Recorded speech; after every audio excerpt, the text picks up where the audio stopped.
एक बार की बात है, एक गुरु और शिष्य जंगल के रास्ते से कहीं जा रहे थे।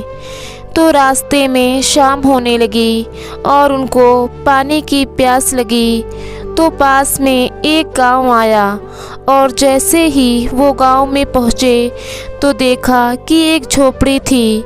वो झोपड़ी की तरफ गए और उन्होंने आवाज़ लगाई। तभी एक आदमी और उनकी पत्नी, साथ ही साथ में उनके तीनों बच्चे भी आए, जो फटे पुराने कपड़े पहने हुए थे। गुरु ये सब दृश्य देख रहे थे कि इतना बड़ा खेत है, इन्होंने इसमें फसल नहीं लगाई हुई है। तो गुरु ने सबसे पहले तो पानी के लिए आग्रह किया कि हमें पानी मिल सकता है। तो उन्होंने गुरु और शिष्य को पानी पिलाया। अचानक गुरु ने कहा कि अगर आप इसमें खेती नहीं करते तो फिर अपना जीवन यापन किस तरीके से चलाते हैं। तो उस आदमी ने कहा कि हमारे पास एक भैंस है और इस भैंस का दूध बेचकर जो पैसे कमाते हैं और इसी से हम अपनी आजीविका चलाते हैं। गुरु ने उनकी इस बात को ध्यानपूर्वक सुना और उनके बीच में कुछ देर तक बातचीत हुई, लेकिन अंधेरा हो चुका था। तो उन्होंने ये निर्णय लिया कि आज की रात हम यहीं रुकेंगे। तो लगभग आधी रात के करीब गुरु ने शिष्य से कहा कि हमें इस भैंस को ले जाना होगा और इस भैंस को ले जाकर कहीं जंगल में छोड़ना होगा। तो शिष्य ने सोचा कि इस तरीके का गलत काम भला मैं कैसे कर सकता हूँ। अगर मैं इस भैंस को लेकर जाऊँगा तो ये आदमी बाद में अपना जीवन यापन कैसे करेगा। लेकिन गुरु का आदेश था, उसको करना पड़ा। वो अपने गुरु के साथ चला गया और आधी रात को गुरु और शिष्य निकल लिए, लेकिन भैंस को भी अपने साथ ले आए और बहुत दूर छोड़ दिया ताकि वहाँ से भैंस वापस अपने गांव में ना आ सके। तकरीबन 10 साल बाद वो शिष्य भी गुरु बन चुका था और दीक्षा देने का काम भी करने लगा था। तो उसने सोचा कि 10 साल पहले मुझसे जो गलती हुई थी, क्यों ना मैं आज उस गलती को सुधार लूं और मुझे उस आदमी के पास जाना चाहिए।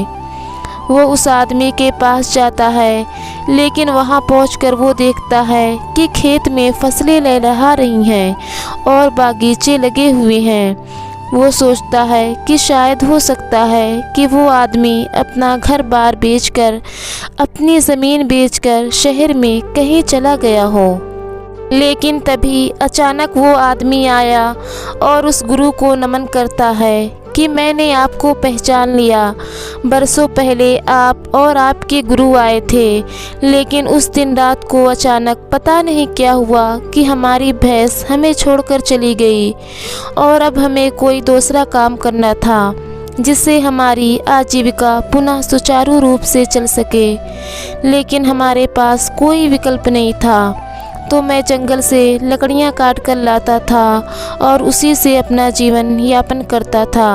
मैंने बहुत मेहनत की, आम के बगीचे लगाए। धीरे धीरे आम के बगीचे से लोग आम खरीदने लगे और धीरे धीरे मेरा आम का बगीचा बड़ा होने लगा और मुझे अच्छे खासे फल और उनसे पैसे मिलने लगे और मेरा बिजनेस बढ़ता गया, मेरा काम बढ़ता गया। ये जो आप देख रहे हैं वो मेरी 10 सालों की मेहनत का नतीजा है। तो दोस्तों, इस कहानी से हमें ये शिक्षा मिलती है कि आपके जीवन में भी कोई ऐसी भैंस है क्या जिसको आप नहीं छोड़ना चाहते हो और सिर्फ उसी से आप कमाई करना चाहते हो। जैसे कि उस आदमी को नहीं पता था कि उसके अंदर टैलेंट है, उसके अंदर इतनी क्षमता है, लेकिन गुरु ने उसका भाग्य बदल दिया। हमेशा परिवर्तन तभी होता है जब आपके पास कोई विकल्प नहीं होता है, और जब आपके पास कोई विकल्प नहीं होता है तो सिर्फ आपके पास जो रास्ता होता है आप उसी पर चलते हैं, और जब आप उसी रास्ते पर चलते हैं तो जीवन में आपको सफलता ज़रूर मिलती है। मेरे प्यारे दोस्तों, अगर आपको हमारी स्टोरी पसंद आती है तो वीडियो को लाइक, शेयर और चैनल को सब्सक्राइब ज़रूर कीजिएगा। तब तक खुश रहिए, प्यार बांटिए।